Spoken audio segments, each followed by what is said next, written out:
Welcome to the Ascension Path with Twin Essence. I'm Lacey. And I'm Marley, and we're your Starseed Lightworker and Psychic Medium hosts. We're identical twins with spiritual abilities and Starseed missions on Earth. On the Ascension Path, we discuss what it's like to be identical twins serving in a spiritual capacity and provide insights into our work as Starseeds. We create a sacred space to receive channeled messages, intuitive teachings, and expansive conversations that elevate your frequency and support your evolution. Join us to learn about navigating the path to Ascension and becoming the most authentic, aligned version of you. Take what resonates and leave the rest. Hello, listeners. Today we are talking about Starseed Travel. So Lacey and I, on our journeys, traveling is a huge part of what we do in our missions as Starseeds. And it's kind of funny, like just getting ready to film this episode, I pulled out a notebook. Sometimes I'll jot notes during our recordings as I receive information. And that notebook, like I literally opened it up and there was a page with flight information from our trip to Ireland this past fall. So it was just like a funny synchronicity that our star families like popped in there today. But as Starseeds, Lacey and I, travel is a huge part of what we do in our missions. We always have these urges to travel to like random places, like anywhere in the world, and we're drawn to them. All of a sudden, like we'll go through like an obsessive period of being like, we need to go there, we need to go there now, we need to plan that trip right now. And we used to always not necessarily realize why we were being drawn to places or understand like even why travel was, I think, such a focus for us. Obviously, there's past life connections at times to places, but as we've kind of continued to, our missions have become clearer, if you will. Travel is something that has become very, very clear to our journeys as well. Yeah, signs be signing. Not to be that person, but really like when we lead up to these things, there's usually a lot of messages and guidance that we receive on where we're going. Sometimes we don't know why we're going completely yet until we're there. Other times we kind of have an idea like this is why we're going and we know it ahead of time. It just really depends on the location. But yeah, I think people who are newer to following us, if you're newer, this might be a new topic for you. People who have known us have known that like travel's always been one of our things. It's very common if you're at local events that we're at for people to ask us like, so where's the next trip? Or like, how was this location that you were at? Because they'll see us post some things and we definitely like to share parts of our little adventures because it's part of our Starseed mission. Travel is very, very important to Starseeds. We are different energetically than other humans. So we discovered very early on in our Starseed awakenings, like why travel was so important to us. Yeah, and we even channeled, like, we really had channeled messages from star beings that had kind of confirmed travel for us. And so it actually was blue beings. So my recollection of this is that it was blue beings, or you'll hear like the blue flame, like showing up to us, and they were the ones who really shared, like, did you realize like these are sites or places that starseeds are drawn to typically? So I think like there was a number of sites that they mentioned. So like for example, like Greece, they talked about like Mayan ruins. They talked about like standing stones, so locations with standing stones, pyramids. Like most people are really familiar with starseeds being tied to places with pyramids. And so that was one of the messages we received. And then it was like it clicked. We were like, oh my gosh, this makes so much sense to what we're being drawn to.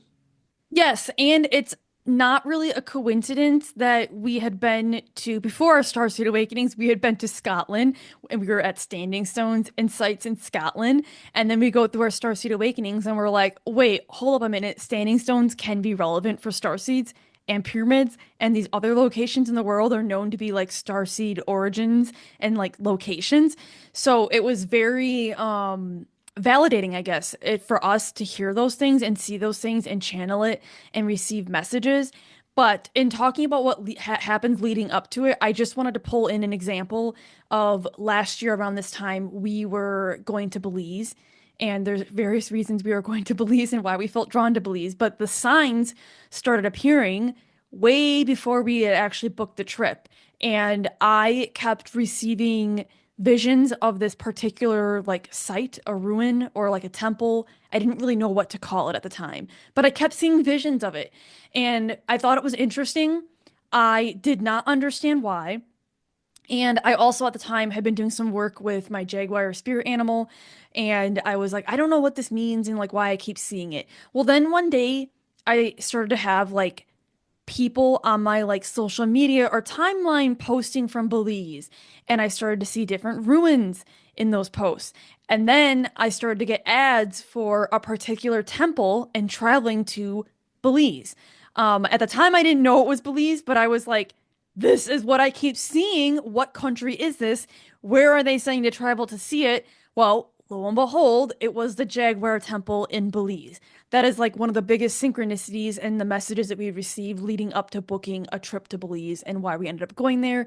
And yes, it had past life ties, and it was a very good experience that we will talk more about later on in the episode. Yeah.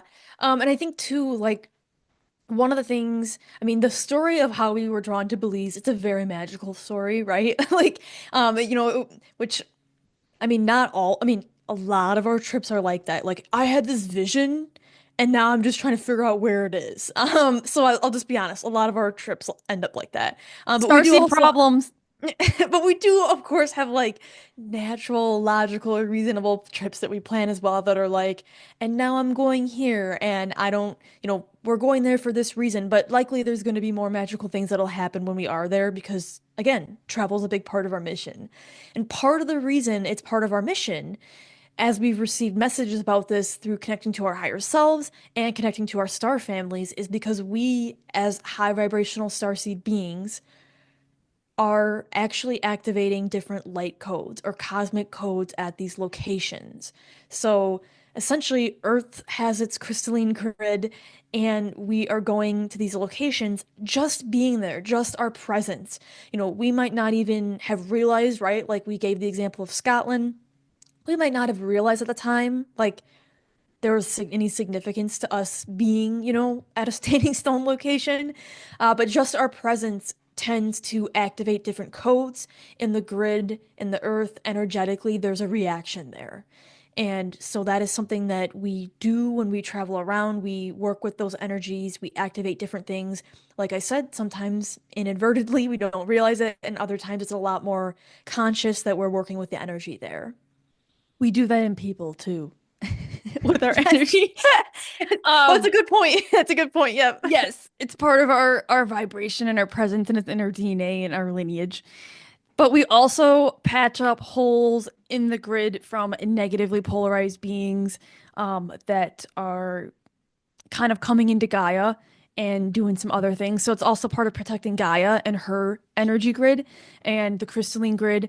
So we do that work as well. And it's definitely part of why we travel to certain locations. And it's a long story, but yes, pyramids and ruins and ancient sites are very tied to starseeds. So it's not uncommon that we travel to locations like that or ancient sites. It's just something that we're kind of always been drawn to from our past soul experiences and past life experiences. But yeah, you're drawn to different locations for different energetic reasons. And like Marley said, there's usually a magical reason behind it, or that's how most of our sites happen. We get visions and certain messages and things. And in fact, we're experiencing one of those right now. So it'll be interesting to see how that comes to fruition. And maybe there will be a future episode on it. I'm not going to share anything at this time on it. But I was gonna say there's a it's lot of competing visions right now.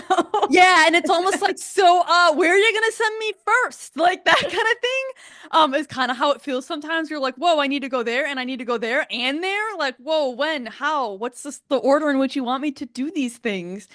But yeah, we're drawn for different energetic reasons, and typically it's about activating codes, specific light codes. It's also about meeting specific people, typically. So we are like these little beacons of light that people experience somewhere on their journey. It'd be amazing if some of these people that we've met were listening to this right now, saying, I remember meeting those two twins at that airport 2 years ago. Um, but we'll like meet people at airports randomly, and it's like almost like have these like interesting conversations where we Or on a water receive. taxi. Yep, or Sorry. on a water, yeah, that was my other thing. On a water taxi, at an airport, at a random museum, or hiking through to standing stones and pouring rain in Scotland, on a ferry, like different things that like we've met different people who like interact with us or meet us on their path and on their journey, and it's almost like we have these interesting conversations where we always feel like we're receiving like divine guidance from them or messages where you're like, whoa, this random stranger, it's like they had to give me this message, which is obviously not a coincidence.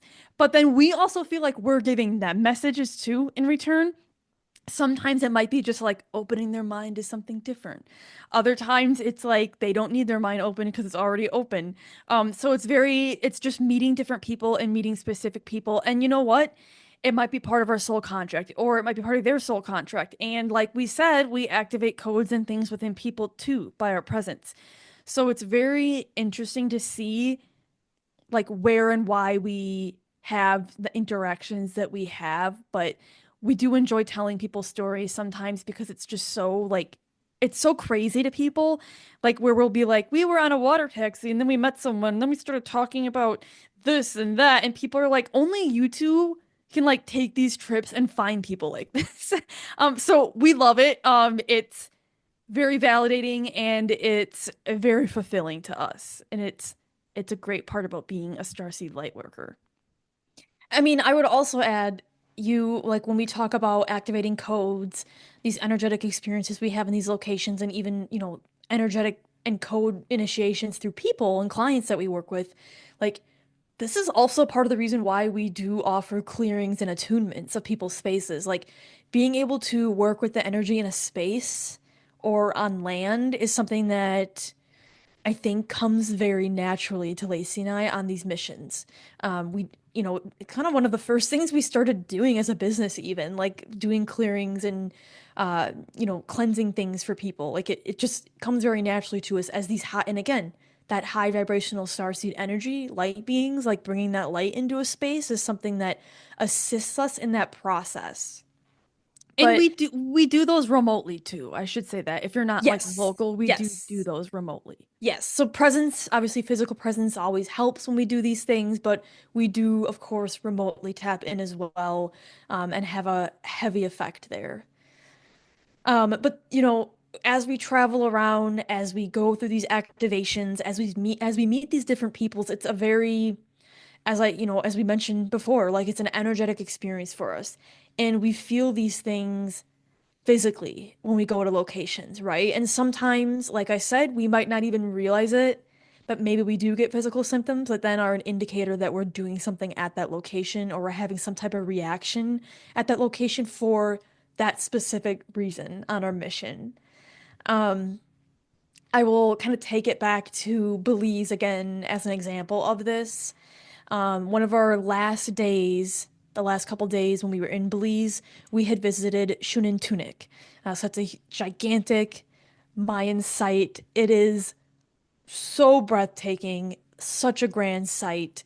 And it popped in my head too. Like there was an episode on Expedition X of it, where they kind of done some different like paranormal type investigation work there, which was a very interesting episode.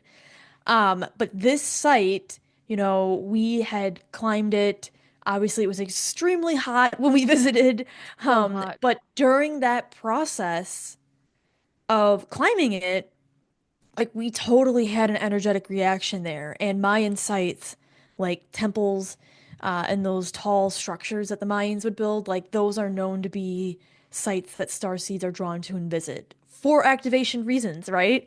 And I just distinctly remember, yes, it was very hot and it was very tall, but I distinctly remember like the energetic impact of like touching the stones as we kind of climbed it, and we went level to level, and it was like this overwhelming like dizziness that we would feel, which I would say too, like that's a common physical reaction that Lacey and I will get like even in very haunted locations we visit. Like we will get Hmm. very dizzy. For sure. And there's actually theories too that starseeds helped build a lot of these temples in ancient ruins. So it's not like shocking that we ended up going to a couple of those sites to activate codes. I would say Shinintunic was like so different from any other site we had been to, though. It was just very energetically Powerful. powerful. And I just remember feeling so dizzy and being dripping in sweat, but being like this is unlike any location we've ever been to. And we felt like we kept describing it as like we were gonna be blown off the side of like the temple because like it felt energetically like we were like touching a bomb that was gonna go off. Like, but not in a scary bad way. It just was so energetically powerful that we knew we were activating something. We knew we were going back in time, like and touching some kind of ancient code and energy that needed to be touched at that time and activated. We feel very like confident in that. And we did experience the drain afterwards and the uh hitchhikers, we're gonna call them.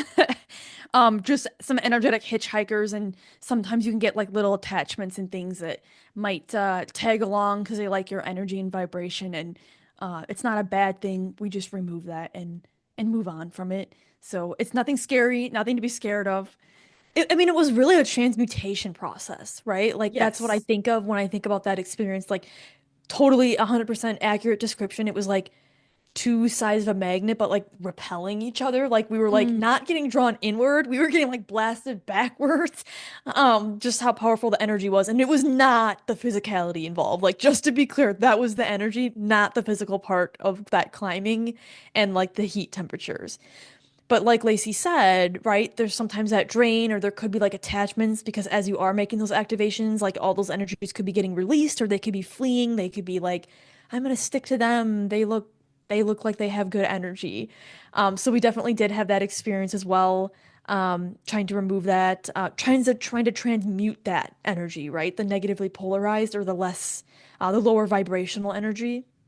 And we got to the top of it before anybody else did, and just got like a moment to like soak it in before anyone else was up there, which is not like typical. Like usually there's like it's like a tourist site. Like there's people all the time. But we actually got like a moment of being able to like soak it in, being at the very top and being able to see that bird's eye view of the civilization that had lived there and created all of this. And then it was cool to get a read on the like almost like the site. And I remember pointing over to this particular area, and I can't remember how I described it. I don't remember if I said it was sacred or this was an area for I don't remember how I think I said it was sacred or something or other, and then the tour guide later on the way down was like, "Oh, this over here, that's where they would I think they buried their like leaders there or something." There was an Mhm. explanation that correlated to like what I was saying. We were like, "Oh, cool. Like it's kind of cool to see the layout of the village and the area and get like a read on different things and what different buildings were used for what." But yeah, and we've also done a lot of other different travels that are spiritual as well. So like we've done Scotland, we've done Ireland, and I'm sure we will have stories to share from those experiences at some point when they weave into the podcast here. But yeah, we have stories on stories of the travels. I mean, travel is very important to us, right? On our missions, like we can't stress that enough. Like you're always going to hear about it from us, whether it's here on the Ascension path with us or if it's on social media, we are always sharing about it and our experiences at the locations that we visit. Um, it's just very important to our development process as well. So even as Starseed Lightworkers, right, and psychic mediums, like travel has played a heavy part in our development, and not just in the locations we come into contact with, but the people as well, helping us develop further. And it's just really helped like rewire and reprogram our thought processes on things as we continue to ascend on our paths. Yeah, I would say travel is like an opening of different parts of yourself, and it helps you examine belief systems and conditioning in different ways. I know that's like gonna sound strange to some people, but it does expose you to different cultures and different lifestyles and different belief systems that like you can ultimately take little pieces of with you to help you on your journey. So I would say travel does actually help you heal, do a lot of inner healing and inner work. And I would say, like Marley said already, it does help you. Like spiritual development, we always say it's living life. Okay, like you don't you can do 100 different like exercises, but like living life is how like spirit communicates and how the universe communicates to you. And like you gotta live a little life and have some experiences to learn different things and pick up different methods and techniques. I think about the different experiences we had in Ireland and Scotland doing some paranormal work and how those experiences implement changed our process of channeling, even like just different spiritual experiences where we were like, I've never been touched by a spirit before, or I've never channeled in the way that I channeled when I was at that haunted prison. Like we've had experiences that have completely changed how we work spiritually. That's why we think it's so important to do these things. And just to be clear, it doesn't need to be a paranormal trip to have these experiences. Um, it can be a regular trip. Uh, I'm sure you can have spiritual experiences staying at a resort, an all-inclusive resort as well. We We just are will find people. it. You will find it where you need to find it and what you're drawn to. But Marley and I are people where we really are typically like on the go and like we want to do and experience it as much as we possibly can when we travel because we want to meet the people, we want to go to the stores, we want to see the sights and take in the beauty of land. I think that there's also a very strong tie to our starseed missions and like our love of Gaia because it's just wild what we have access to on our Earth and wild the different climates and environments that she holds and that she provides for different humans. So we really enjoy that. We have we always have a long running list of different places that we want to go, and we just see where they're gonna take us next. And sometimes it is unexpected, and we're like, I never thought I'd be going here. Sometimes it's stuff that we've dreamed of since we were kids, right? Like Ireland was like a childhood dream. When we got to go to Ireland, it was like we love leprechauns. We were always obsessed with leprechauns, and now we're Not like surprising. now we're talking to someone who has a fairy farm and he's like telling us where to find leprechauns and how they live in this part of the country. Like, so that was like dream. It's like seeing these little seeds from childhood actually come to fruition and fulfilling those as adults too. So travel is instrumental to healing and development and has helped us with receiving messages and guidance and doing our own healing and reprogramming. And I think too, this part of our path is something our soul has always known, right? That's why we can say we've thought about this since childhood, right? And it's a full circle moment for us oftentimes. So our souls have always known since we were kids, right? So the Hmm. question or the takeaway, I should say, is to seek it out. I mean, if you ask for it, the universe will provide you with it. You just have to listen to the breadcrumbs they send you. And I think the question is for Lacey and I, where are we off to next? Where are we being drawn to next? You're going to have to follow to find out. I don't even know if we know yet, but our star families do. And the plans are currently in the works.